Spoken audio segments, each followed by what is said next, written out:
Hello, welcome to this channel. Now I'm going to show you how to change Office Specialist 365 applications background and theme.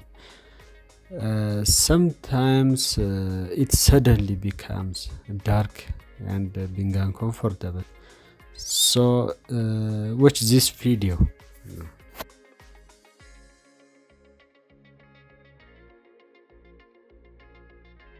Okay, now I am going to show you how to change it. Go to File, then on the bottom you find Option. Then on the after clicking Option on the General feature, you find Personalize your copy of Microsoft Office. Then change the background and the theme as you like.